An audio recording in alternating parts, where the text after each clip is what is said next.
everyone! Welcome back to my YouTube channel, Batas with Attorney Claire Castro. Alamin natin kung ano ba ang kwento sa likod ng paghahatol na guilty kina Cedric Lee, Denise Cornejo, Zimmer Ras at Ferdinand Guerrero sa kasong isinampa ni Vong Navarro. The Taguig City Regional Trial Court finds businessman Cedric Lee, model Denise Cornejo, and 2 others guilty of serious illegal detention based on the complaint filed by comedian and TV host Vong Navarro.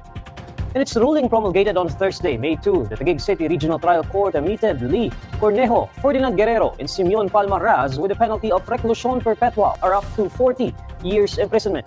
The accused are also ordered to jointly and severally pay a total of 300,000 pesos in civil indemnity, as well as moral and exemplary damages. The bail bond of the accused were also cancelled. According to the ruling, Lee, Cornejo, Guerrero, and Raz acted in concert with one another. Navarro filed the case against Lee and the others for the January 22, 2014 incident where he was illegally detained after he was accused of raping Cornejo. Navarro said he was threatened and intimidated by the use of firearms. Lee filed a motion to dismiss the case against them. However, the Taguig court denied his motion. Lee took his case to the Court of Appeals, who affirmed the lower court's ruling. Following the Court of Appeals ruling, the lower court continued with the trial of Navarro's case against Lee and others. Nitong May 2, 2024 ay nahatulan nga ni Judge Mariam Bien na guilty itong sina Cedric Lee, Denise Cornejo, Zimmer Ras at Ferdinand Guerrero. Inuutos nga kaagad ng korte na arestuhin ang mga ito dahil ang hatol na parusa sa kanila ay reclusion perpetua o habang buhay na pagkakakulong. Kinansila din ng korte ang kanilang mga piyansa. Ang tanong, bakit si Senator Jinggoy, guilty rin naman sa kasong direct bribery, ay malaya pa rin habang inaapila niya ang desisyon ng korte? Samantalang itong sina Denise at Cedric Lee at mga kasama ay iniutos agad ng korte na makulong na kahit iaapila pa ang nasabing desisyon. Ang parusa kasi para sa direct bribery ay 8 hanggang 9 na taong pagkakakulong. Hindi ito considered na capital offense. Kaya pwede pa rin i-apply niya ang bond o ang piyansa niya hanggang sa maging final ang desisyon ng korte laban kay Senator Jinggoy Estrada. Samantalang sina Denise at Cedric Lee, capital offense na maituturing ang serious illegal detention for ransom at ang parusa nga na ibinigay ay reclusion perpetua or habang buhay na pagkakakulong. Ang kasong ito kasi ng serious illegal detention ay not be recommended. So napagbigyan lamang sila na magpiyansa nung sila ay nagsampa ng petition for bail. Kumbaga, pansamantalang kalayaan habang dinidinig yung kaso. Dahil nga daw lumalabas na hindi pa ganon kalakas ang ebidensya para patunayan na yung ginawa nila Cedric Lee at Denise Cornejo ay maituturing na kidnapping. Kaya pansamantala silang nakalaya sa pamamagitan ng pagpo-post ng bail. Ang sabi nga ay hindi pa strong yung evidence para ituring na yung kanilang pagdetine kay Vong Navarro ay maiko-consider na kidnapping. Dahil ang sinasabi nga dito, maaari na yung pagdetine kay Vong Navarro noon ay bunga ng citizen's arrest. Kaya nga pinayagan silang mag-post ng bond or piyansa. Pero dahil nga nagkaroon na ng desisyon ng korte at lumalabas na strong na yung evidence laban sa kanila, yung kanilang pansamantalang kalayaan dahil sa bail ay nabaliwala na. Kaya maaari na silang ipakulong kaagad ng korte. Ano nga ba ang kwento sa likod nito? 10 taon na nga lumipas nang sumambulat ang mukha ni Vong Navarro sa TV na magang-maga at nangingitim dahil sa tinamong bugbog. Napag-alaman natin na noong January 22, 2014 ay nagkaroon ng bugbugan, paggapos, pananakot at pag-extort at pagdetine nga dito kay Vong Navarro sa loob mismo ng condo unit ni Denise Cornejo. Paano nga ba nagkakilala sina Vong at Denise? Sa isang product launch ng isang kilalang shoe brand sa Glorieta, unang nagkita sina Vong at Denise. Nagbahagi nga itong si Vong at nagparinig kay Denise, ang ganda talaga. Nakuha ni Vong ang telephone number ni Denise sa staff ng sinabing shoe store. Doon na nagsimulang nakipag-communicate o kumontak itong si Vong kay Denise. January 17, 2014, nag-meet up sina Vong at Denise sa condo nito sa Forbes Wood Heights condominium. Inakala daw ni Denise na darating ang kanyang kaibigan kaya pinayagan niyang pumasok itong si Vong sa kanyang condo unit. Pero inamin ni Vong na nagkaroon sila ng intimate moments noong araw na yon. Pero hindi naman daw umabot sa all the way. Nagkainuman sila ng wine at nagkulitan. At umuwi na nga si Vong na 1:30 na madaling araw ng January 18, 2014.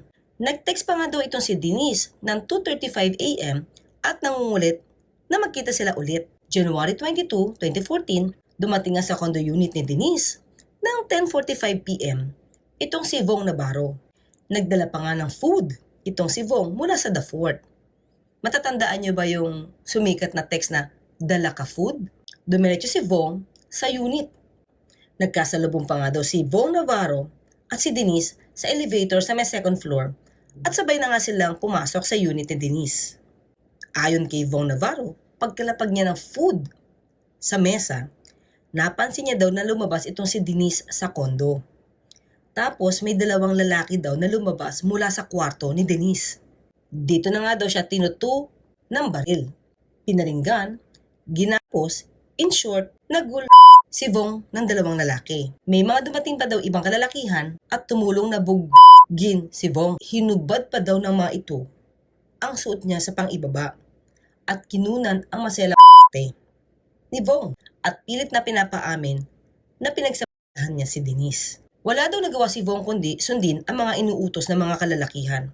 Pero ayon naman kay Denise, nasa unit niya daw si Vong ay pinilit siyang pagsamantal at nangyari nga ang hindi dapat mangyari. Habang sila ay nasa ganung sitwasyon ni Vong, ay dumating ang mga kaibigan ni Denise. Kaya daw agad itong tinulungan si Denise at nabog nga itong si Vong. Pinakalma muna nila si Denise dahil nag-hysterical at saka sila nagpa-blatter. Doon ay hinihinga na nga ng 1 million itong si Vong Navarro bilang kabayaran daw kay Denise.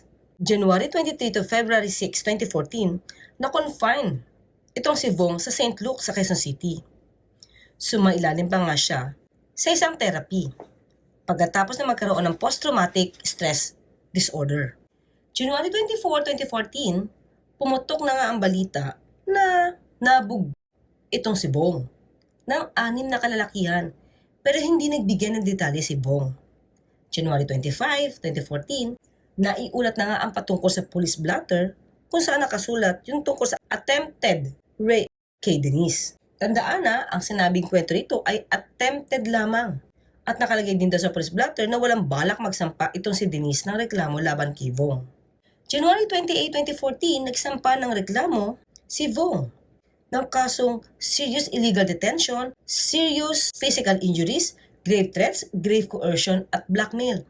Bakit nga ba serious illegal detention? Sabi ng abogado ni Vong na si Atty. Malyonga, the fact of the matter is that Vong Navarro was illegally detained. I think he was tied up and he was forced to go to a place he did not want to go. He was deprived of his liberty for that purpose, of doing the bidding of these people. Ibig sabihin na wala ng kalayaan si Vong Navarro na gawin ang ganyang gusto dahil nga dinetene ng grupo ni Cedric itong si Vong sa loob ng unit ni Denise Cornejo. At iyon ay matatawag na serious illegal detention. At maliban nga dyan, ay mayroon pang ang hinihinging 1 million pesos mula kay Vong. Kaya lumalabas tuloy, serious illegal detention for ransom. January 29, 2014, nagpunta si Denise sa Taguig Prosecutor's Office at nagsampa rin ng reklamo laban kay Vong Navarro ng kasong rape. Ayon sa panayam kay Atty. Calleja, sinabi niya na maituturing na panggagamit sa di umano ang ginawa ni Vong sa kanyang kliyente. Bagamat walang penetration na naganap sa pagitan ni Denise at Vong, malinaw daw na tumanggi umano ang dalaga sa pang-aabusong ginawa ng actor TV host. Nakuha ng NBI ang CCTV footage na nagpapakita na noong January 22, 2014, 10:38 p.m. ay dumating si Vong at nasa lobby ito at umakyat nga sa second floor sa unit ni Denise. At makatapos nga ang 3 minutes, 10:41 p.m. ay dumating naman sa lobby itong si Cedric Lee. February 6, 2014 ay nagpunta naman si Vong sa DOJ at pumirma para sa kanyang karagdagang salaysay. At doon isinumbinti na niya ang CCTV footage na nakuha nila. Pati na ang mga text messages sa pagitan ni Vong at Denise ay ibinigay nila. Mga text messages noong January 23 at 24.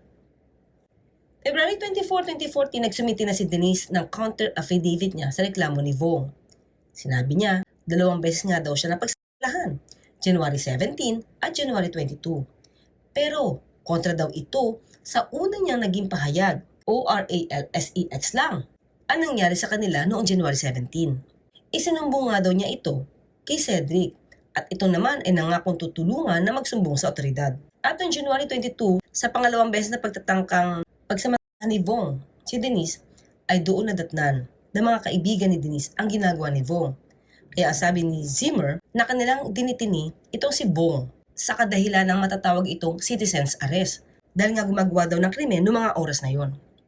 March 7, 2014, kumontra si Denise sa CCTV footage dahil ito daw ay edited.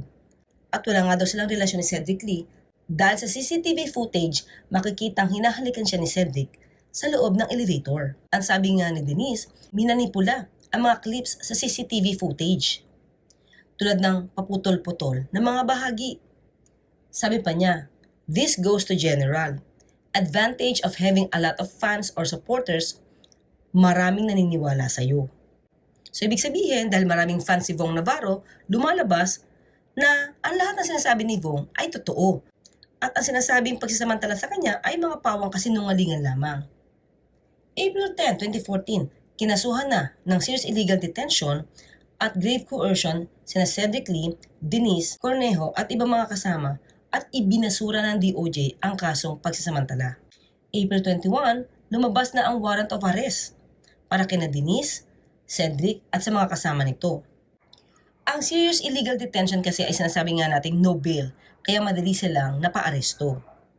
April 26, inaresto na si Cedric at Zimmer. May 5 naman ay voluntaryong sumuko si Denise sa PNP Camp Crame, Quezon City. Pero sila ay nagsampa of course ng petition for bail para sa pansamantalang kalayaan. September 12 ay nag-grant ang petition for bail. Ang sabi nga, nagdesisyon itong si Judge Paz Esperanza Cortez ng Taguig Regional Trial Court na payagang makapagpiyasa sina Cedric Lee, Denise Cornejo at Zimmer Ras sa halagang 500,000 bawat isa. Businessman Cedric Lee and Simeon Zimmeraz are now free men after obtaining their release order. Each posted 500,000 bail.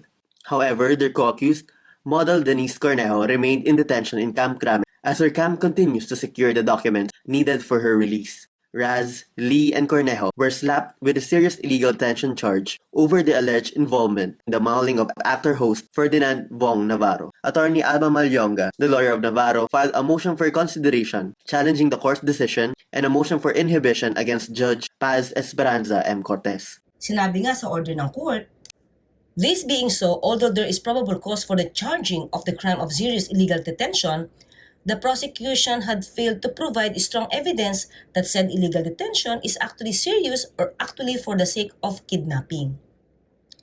So, mahina nga daw. Hindi nga daw na ibigay kaagad ng prosecution yung sinasabing ebidensya na masasabing ito ay strong o malakas para sila ay manatiling nakakulong habang dinidinig yung kaso dahil hindi pa nga daw napapatunayan yung pagdetene kay Vong Navarro ay serious o ito daw ay para nga daw sa kidnapping.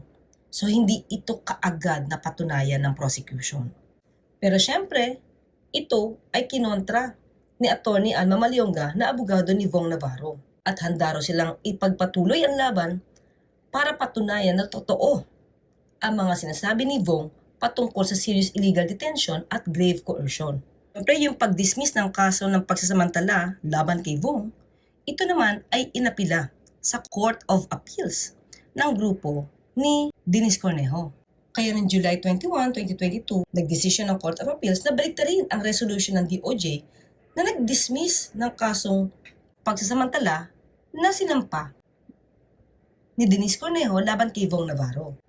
Noong July 2017, nagsampa pa pala ng panibagong complaint ng pagsasamantala itong si Denise laban kay Vong Navarro. Pero noong April 2018, itong pangatlong reklamo ni Denise laban kay Vong patungkol sa pagsamantala ay na-dismiss din. July 2018, yung kasong grave coercion laban kina Cedric Lee, Denise Cornejo at Jed Fernandez na isinampa ni Vong ay nahatulan sila ng guilty. Yung mga tinamo daw na pananakit, pananakot, ay nagdulot nga daw ng emotional trauma kay Vong. Pilitan din daw siyang pirmahan ang mga isinasaad sa police blotter. So ano na nangyari sa apila ni Denise Cornejo patungkol doon sa na-dismiss niyang kaso ng DOJ na kanyang isinampa sa Court of Appeals? Noong July 21, 2022 nga ay nagkaroon ng desisyon ng Court of Appeals nabalik na rin ang resolusyon ng DOJ na nagsasabing walang sapat na ebidensya ang mga akusasyon ni Denise laban kay Vong. Ano ba ang sinabi ng Court of Appeals? Sinabi na hindi daw proper venue ang preliminary investigation para desisyonan ang merito ng kaso. Kaya ang Court of Appeals ay pinag-utos na isang paang kaso sa korte. Pero sabi nga ni Atty. Malyonga, set up daw ang nangyari kay Vong at hindi totoo yung reklamo ng pagsasamantala. Dahil nga ito ay nakikita ng abogado ni Vong na maraming inconsistencies sa mga kwento ni Denise. Pero dahil nga sa desisyon ng Court of Appeals, naisang pa ang kasong pagsasamantala o rape laban kay Vong Navarro sa korte.